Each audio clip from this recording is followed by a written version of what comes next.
congratulations. You said that you wanted your team to write their own history, and they've done just that. Is that the message that you've just sent to them in the dressing room just now? My message was gratitude to them. I know the effort, the commitment that they put in. So it's a lot of work behind it. We've done something that has never been done in the history of our club in 140 years. So that tells you the difficulty of that. We have to do it as well in a very special way, missing a lot of important players. Big credit to that, and I'm especially happy to our supporters because they were right behind the team today. And we're going to have two magical nights, one in Madrid and another one here in London against Atletico. So very proud of that. Sam, take it on. Hi, Mikel. Can you give us an idea of the physical strain on the players at the moment? It looks like a lot of them are just battling. Yes, but when I see them track back when we lose the ball and the habits that they have, it's just amazing. That's why I know what they are doing, these players. There is a reason why we are the only English team in the competition, because this league and this schedule takes the hell out of you, and it's very difficult to do what we've done. We are not perfect. We need to improve things, that's for sure. We recognize that. But let's value what these players have done because they deserve it. Just on that theme, Noni came off, was limping at the end. What is that injury and how bad I don't is know. It was something in his knee, so we had to take him off, so I don't know the extent of that.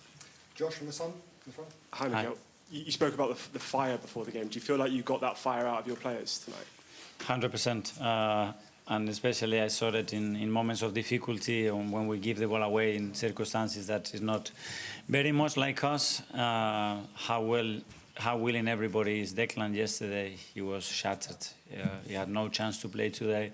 He wasn't feeling good at all today. He played 94 minutes at the level that he's done. Piero the same. Every single player is putting everything through the line to contribute, to give his best, and I really value that from the team.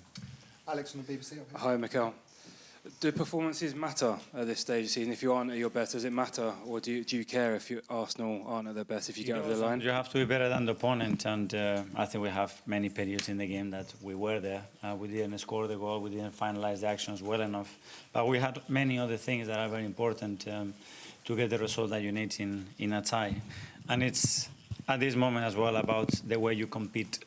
And when you go to go and win titles, that's when it's going to define the moments, and we certainly done that tonight.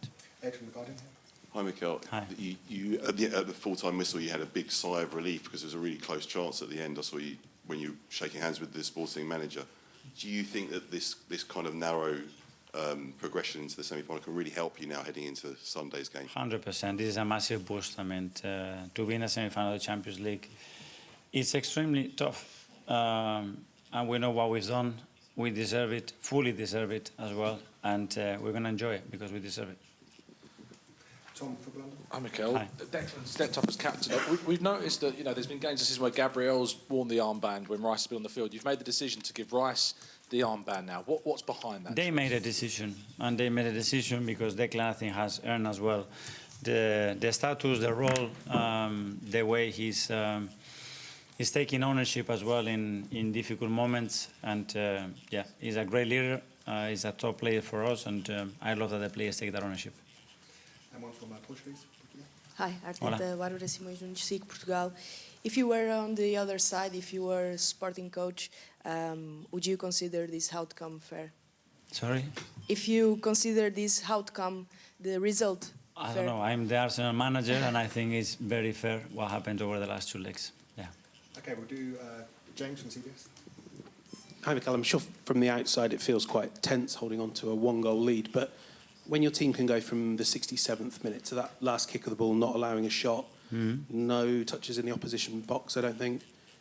Do you feel like actually you can trust your team on a one-goal lead? Do you share the tension that maybe I do, but I prefer to score the goal, and especially when we have the transition when David throws the balls to Leo to finish that action. The game's fini and it's over, and we don't even give that chance after the long throw to suffer in the manner that we did with that action. But that's something to learn and improve as well.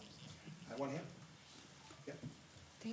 Mikel, can I do in Portuguese? Do you have? Yeah. Primeiro, porquê que tirou o Gyökeres tão cedo do jogo e o que é que achou da exibição?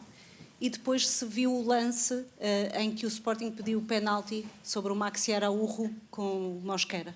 Con Víctor, porque creo que el partido requería otra cosa, otro tipo de perfil de 9, que nos asociara más, que se quedara la pelota más, no había espacio para correr, y Kai nos da eso, nos ha dado mucha consistencia.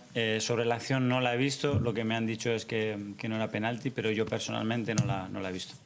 We're not going to be able to get around to everyone, so I'm sorry, guys. We'll do two more. We'll do Phil from PA first. Hi, Mikel. Hi. Can you just give us an insight into how you feel? Because obviously there must be a bit of relief there, because this game was probably quite a banana skin given what's happened. So just do you feel that sort of relief? But what happened? The previous defeats against Bournemouth and the other results. I know, but what happens in reality of where we are, I don't know if the context and the reality are very, very much aside. I wish that we were doing the Arsenal documentary this season, and you can film the last 48 hours and everything that is being said. But we are watching the series in July, and then we have to ask ourselves the question. We are watching the movies and said, okay, where is Arsenal place? I think all of us would say, they are in the bottom 3. But what are we talking about, guys? Please, enjoy where we are as a club. If someone doesn't want to do it, so be it. We are enjoying a lot, and I feel huge gratitude for what the players are doing and our supporters. So thank you.